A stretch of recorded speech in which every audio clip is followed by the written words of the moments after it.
नमस्कार मित्रों, स्वागत है आपका एक बार फिर आपके अपने YouTube चैनल अथर्व एकेडमी में। दोस्तों, इस क्लास में आज अपन डिस्कस करेंगे 9 अप्रैल यानी कि आज के पटवारी के फर्स्ट और सेकंड शिफ्ट के प्रश्नों के बारे में। जैसा कि आप सभी को ज्ञात होगा, पटवारी एग्जाम में लगातार प्रश्न रिपीट हो रहे हैं और कई टॉपिक्स ऐसे हैं जिनसे लगातार प्रश्न आपको देखने को मिल रहे हैं। तो यह वीडियो आपके लिए काफ़ी उपयोगी साबित होगी, तो वीडियो के अंत तक जरूर बने रहिए। शुरू करते हैं पहले प्रश्न के साथ। प्रश्न था, मध्य प्रदेश के वर्तमान गृह मंत्री कौन है? तो जैसा कि आप सभी जानते होंगे, नरोत्तम मिश्रा मध्य प्रदेश के वर्तमान गृह मंत्री हैं। आइए जानते हैं इनके बारे में। नरोत्तम मिश्रा एक भारतीय राजनीतिक हैं जो मध्य प्रदेश सरकार में गृह विधि एवं जेल कार्य मंत्री हैं। वे भारतीय जनता पार्टी के नेता हैं और लगातार 6 बार से विधायक हैं। इनका विधानसभा क्षेत्र दतिया है। तो याद रखिएगा दोस्तों, आपसे पूछ सकते हैं कि गृह मंत्री का विधानसभा क्षेत्र क्या है, तो इसका सही जवाब होगा दतिया। फिर प्रश्न था, निम्नलिखित में से कौन सी रविंद्रनाथ टैगोर की रचना है? तो दोस्तों याद रखिएगा, गीतांजलि, काबुलीवाला और 4 अध्याय और घरे वायरे रविंद्रनाथ टैगोर जी की कुछ रचनाएं हैं। इन्हीं में से ऑप्शन में कोई आपको दी होगी और उसका सही आंसर वो था। रविंद्रनाथ टैगोर विख्यात कवि, साहित्यकार एवं दार्शनिक हैं जो कि भारतीय साहित्य के नोबेल पुरस्कार विजेता भी हैं। इन्हें गुरुदेव के नाम से जाना जाता है। तो याद रखिएगा, आपसे पूछ सकते हैं कि गुरुदेव के नाम से किसे जाना जाता है, तो रविंद्रनाथ टैगोर जी को। साथ ही एशिया के प्रथम नोबेल पुरस्कार विजेता भी रविंद्रनाथ टैगोर जी ये हैं। तो याद रखिएगा, आपसे पूछ सकते हैं कि एशिया के प्रथम नोबेल पुरस्कार विजेता कौन है, तो रविंद्रनाथ टैगोर। आइए देखते हैं अपना अगला प्रश्न। अगला प्रश्न था, भारत का केंद्रीय बैंक किसे कहा जाता है? तो जैसा कि आप सभी जानते होंगे, आरबीआई को भारत का केंद्रीय बैंक कहा जाता है, reserve bank of India. Reserve bank of India Bharat की अर्थव्यवस्था को नियंत्रित करता है। इसकी स्थापना 1 अप्रैल वर्ष 1935 को reserve bank of India act 1934 के अनुसार हुई थी। तो याद रखिएगा, आपसे पूछ सकते हैं कि किस एक्ट के तहत रिजर्व बैंक की स्थापना की गई थी, तो reserve bank of India act 1934 के तहत। फिर प्रश्न था, सम्राट अशोक ने किस धर्म को अपनाया था? तो जैसा कि आप सभी को ज्ञात होगा, सम्राट अशोक ने कलिंग युद्ध के बाद बुद्ध धर्म को अपना लिया था और इसके पहले यह हिंदू धर्म मानते थे। सम्राट अशोक विश्व प्रसिद्ध एवं शक्तिशाली भारतीय मौर्य राजवंश के महान सम्राट थे। दोस्तों, मैं आपको याद दिलाना चाहूंगा, सम्राट अशोक की राजधानी मगध थी, इसे भी आप याद रखिएगा। अशोक का राज्यकाल 269 से 232 ईसा पूर्व भारत में था। सम्राट अशोक ने कलिंग युद्ध के बाद बौद्ध धर्म अपना लिया था, याद रखिएगा। फिर प्रश्न था, निम्नलिखित में से कौन संतूर वादक नहीं है? तो दोस्तों, पंडित रविशंकर प्रसाद जो कि एक सितार वादक हैं और ऑप्शन में यही इसका सही जवाब था। पंडित रविशंकर प्रसाद एक सितार वादक हैं। पंडित शिव कुमार शर्मा एक संतूर वादक हैं और हरिप्रसाद चौरसिया बांसुरी वादक हैं, याद रखिएगा। फिर प्रश्न था, विटामिन डी की कमी से कौन सा रोग होता है? दोस्तों, अगर आप एनालिसिस की वीडियो लगातार देख रहे हैं तो यह प्रश्न 3 से 4 बार रिपीट हो चुका है और विटामिन डी की कमी से होने वाला रोग है रिकेट्स और इसे सूखा रोग भी कहा जाता है, जो कि आमतौर पर बच्चों में देखने को मिलता है। विटामिन डी का मुख्य स्रोत सौर ऊर्जा है और विटामिन डी का रासायनिक नाम कैल्सीफेरोल है, यह भी याद रखिएगा। विटामिन के रासायनिक नाम से भी लगातार प्रश्न पूछे जा रहे हैं। फिर प्रश्न था, 2016 में गंगा स्वच्छता मिशन योजना किसके द्वारा लॉन्च की गई थी? तो याद रखिएगा, प्रधानमंत्री नरेंद्र मोदी द्वारा 2016 में गंगा स्वच्छता मिशन योजना लॉन्च की गई थी। अशोक कुमार ने 4 जनवरी 2022 को राष्ट्रीय स्वच्छ गंगा मिशन के नए महानिर्देशक के रूप में पदभार संभाला। तो हो सकता है आपसे किसी शिफ्ट में यह भी पूछ लिया जाए कि वर्तमान महानिर्देशक कौन है राष्ट्रीय गंगा स्वच्छता मिशन के? तो याद रखिएगा, अशोक कुमार। फिर प्रश्न था, 2022 का साहित्य का नोबेल पुरस्कार किसे दिया गया? तो दोस्तों, फ्रांस की रहने वाली एनी एनॉक्स को 2022 का साहित्य का नोबेल पुरस्कार दिया गया। फ्रेंच लेखिका एनी एनॉक्स को 2022 का साहित्य नोबेल पुरस्कार प्रदान किया गया, याद रखिएगा। फिर प्रश्न था, जिंजी का किला कहाँ स्थित है? तो दोस्तों, यह तमिलनाडु में स्थित है। जिंजी दुर्ग या जिसे सैंजी दुर्ग के नाम से भी जाना जाता है, यह तमिलनाडु में स्थित है। यह दुर्ग विल्लुपुरम जिले में पांडिचेरी के पास स्थित है। इस किले को छत्रपति शिवाजी महाराज ने अभेद्य दुर्ग कहा था और अंग्रेजों ने इसे पूरब का ट्रॉय भी कहा है। तो याद रखिएगा, प्रश्न पूछ सकते हैं कि शिवाजी महाराज ने अभेद्य दुर्ग किसे कहा है, तो उसका सही जवाब होगा जिंजी के किले को। और अंग्रेजों ने पूर्व का ट्रॉय किसे कहा है, तो जिंजी का किला, जो कि तमिलनाडु में स्थित है, याद रखिएगा। फिर प्रश्न था, पेड़ पौधों की जड़ों में मुख्य रूप से कौन सा पोषक तत्व पाया जाता है, तो याद रखिएगा नाइट्रोजन पेड़ पौधों की जड़ों में पाया जाने वाला पोषक तत्व है। और दोस्तों, यह सभी प्रश्न मध्य प्रदेश की आगामी परीक्षाओं के लिए भी काफी महत्वपूर्ण है, तो वीडियो के अंत तक जरूर बने रहिए। फिर प्रश्न था, कजाकिस्तान की नई राजधानी किसे बनाया गया है, तो दोस्तों अस्ताना को कजाकिस्तान की नई राजधानी बनाया गया है। कजाकिस्तान की राजधानी का नाम नूर सुल्तान था, जिसका नाम बदलकर अस्ताना रख दिया गया है। यही डिटेल्स में लिखा है, नूर सुल्तान का नाम बदलकर अस्ताना रख दिया गया है। फिर प्रश्न था, स्टडी इन इंडिया 2022 बैठक का उद्घाटन कहां किया गया, तो दोस्तों बांग्लादेश की राजधानी ढाका में स्टडी इन इंडिया 2022 बैठक का उद्घाटन किया गया। फिर प्रश्न था, PYJJBY का पूर्ण रूप क्या है, तो दोस्तों प्रधानमंत्री जीवन ज्योति बीमा योजना PYJJBY का पूर्ण रूप है।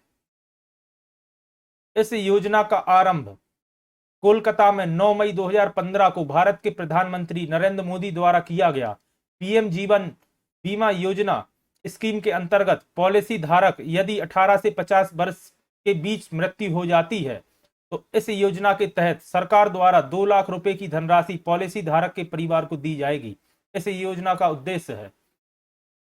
फिर प्रश्न था, कंप्यूटर भाषा पाइथन का प्रकाशन कब हुआ, तो वर्ष 1991 में कंप्यूटर भाषा पाइथन का प्रकाशन हुआ।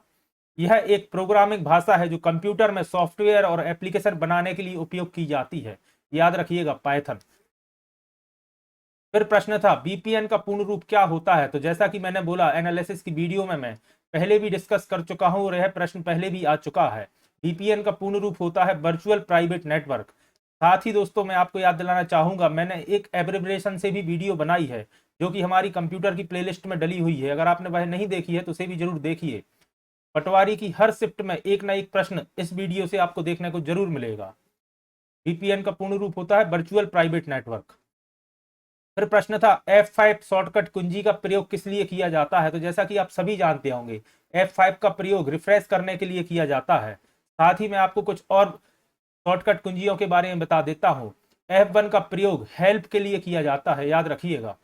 वहीं अगर F2 के बारे में पूछा जाए तो इसका प्रयोग रीनेम करने के लिए किया जाता है, किसी फोल्डर या फाइल के रीनेम के लिए। और अगर F3 के बारे में पूछा जाए तो ऑफलाइन इसमें सर्च करने के लिए F3 कुंजी का प्रयोग किया जाता है। आइए बढ़ते हैं अपने अगले प्रश्न की तरफ। अगला प्रश्न था, लोकायुक्त को सर्वप्रथम किस राज्य ने अपनाया, तो दोस्तों महाराष्ट्र राज्य ने लोकायुक्त को सर्वप्रथम अपनाया था, याद रखिएगा। फिर प्रश्न था, भारत के पहले मुख्य चुनाव आयुक्त कौन थे, इनका नाम है कुमार सेन, जो कि भारत के पहले मुख्य चुनाव आयुक्त थे। फिर प्रश्न था, तंजौर का बृहदेश्वर मंदिर किस भगवान को समर्पित है, तो दोस्तों यह भगवान शिव के लिए समर्पित एक मंदिर है, तंजौर का बृहदेश्वर मंदिर, याद रखिएगा। फिर प्रश्न था, द लाइफ डिवाइन पुस्तक के लेखक कौन है, तो दोस्तों यह अरविंद घोष द्वारा लिखित एक पुस्तक है, द लाइफ डिवाइन। फिर प्रश्न था, रामदरस मिश्र की रचना है, तो दोस्तों पानी के प्राचीर जल टूटा हुआ, यह रामदरस मिश्र जी की कुछ मुख्य रचनाएं हैं, याद रखिएगा। फिर प्रश्न था, SLR का पूर्ण रूप क्या है, तो SLR का पूर्ण रूप होता है स्टैट्यूटरी लिक्विडिटी रेशियो, याद रखिएगा। फिर प्रश्न था, 2022 का सैयद मुश्ताक अली ट्रॉफी का खिताब किसने जीता, तो दोस्तों यह मुंबई की टीम ने जीता 2022 का सैयद मुश्ताक अली ट्रॉफी का खिताब। फिर प्रश्न था, चंबल नदी यमुना नदी में कहां जाकर मिलती है, तो दोस्तों यह उत्तर प्रदेश के इटावा में जाकर चंबल नदी में मिलती है। जैसा कि आप सभी जानते होंगे, चंबल नदी यमुना नदी की मुख्य सहायक नदियों में से एक है। चंबल नदी का उद्गम इंदौर में स्थित महू के निकट जानापाव की पहाड़ी से होता है। चंबल नदी मध्य प्रदेश की दूसरी सबसे लंबी नदी है, जिसकी कुल लंबाई 965 किलोमीटर है। चंबल नदी बीहड़ों का निर्माण कराती है, मुख्य रूप से भिंड मुरैना जिलों में। चंबल नदी किन चंबल नदी 3 राज्यों से होकर गुजरती है, मध्य प्रदेश, राजस्थान एवं उत्तर प्रदेश। और यह प्रश्न भी एक बार पूछा जा चुका है, इसी बार पटवारी में, कि चंबल नदी किन 3 राज्यों से होकर गुजरती है, तो याद रखिएगा मध्य प्रदेश, राजस्थान और उत्तर प्रदेश। और चंबल नदी का प्राचीन नाम कर्मावती था, यह भी आप याद रखिएगा। फिर प्रश्न था मैग्नीशियम रिबन को जलाने पर प्राप्त राख किस रंग की होती है, तो दोस्तों यह सफेद रंग की होती है, याद रखिएगा। फिर प्रश्न था भारत के 77वें ग्रैंड मास्टर कौन बने, इसका सही जवाब होगा मुंबई के रहने वाले आदित्य मित्तल, जो कि 16 वर्ष की आयु में भारत के 77वें ग्रैंड मास्टर बने।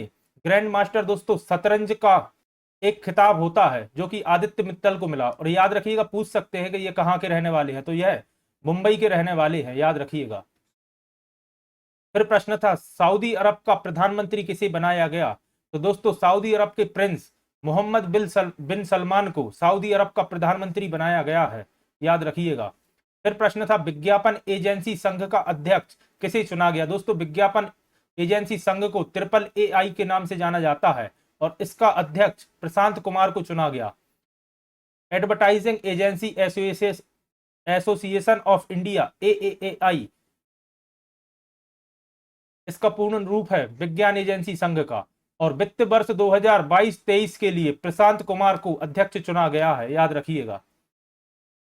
फिर प्रश्न था भारत सरकार अधिनियम, यहां थोड़ी सी मिसप्रिंट है दोस्तों, यह 1858 है, के समय ब्रिटेन की महारानी कौन थी, तो दोस्तों क्वीन विक्टोरिया या महारानी विक्टोरिया।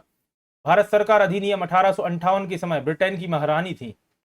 अगला प्रश्न था सेबी का मुख्यालय कहाँ स्थित है, तो दोस्तों मुंबई में स्थित है सेबी का मुख्यालय। और सेबी से भी दोस्तों यह 2 से 3 बार प्रश्न पूछा जा चुका है। सेबी का पूर्ण रूप होता है security exchange board of India और इनकी वर्तमान अध्यक्ष माधुरी पुरी हैं, जो कि सेबी की पहली महिला अध्यक्ष भी हैं, याद रखिएगा। फिर प्रश्न था वर्तमान में कौन सी पंचवर्षीय योजना लागू है, तो दोस्तों पंचवर्षीय योजना वर्ष 1991 से चालू की गई थी और वर्तमान में 12वीं पंचवर्षीय योजना लागू है। 1991 से भारत में पहली पंचवर्षीय योजना चालू की गई थी और वर्तमान में यह योजना 2017 से लागू है। सही जवाब होगा 12वीं पंचवर्षीय योजना। फिर प्रश्न था दामोदर गणेश बापट का संबंध किस क्षेत्र से है, तो दोस्तों यह एक समाज सेवी है, याद रखिएगा। दामोदर गणेश बापट को 2018 में राष्ट्रपति रामनाथ कोविंद द्वारा पद्मश्री अवार्ड से सम्मानित किया गया। तो यह फैक्ट भी दोस्तों याद रखिएगा, हो सकता है किसी शिफ्ट में आपसे यह पूछ लिया जाए। तो दोस्तों ये थे कुछ महत्वपूर्ण प्रश्न जो स्टूडेंट्स के माध्यम से मुझे प्रोवाइड हो सके हैं। आशा करता हूं यह आपके आने वाले एग्जाम के लिए उपयोगी साबित होंगे। साथ ही दोस्तों अगर आप चैनल पर नए हैं तो चैनल को सब्सक्राइब करिए और अगर आज की वीडियो आपको पसंद आई हो तो वीडियो को लाइक करिए और ज़्यादा से ज़्यादा लोगों तक शेयर करिए। धन्यवाद दोस्तों।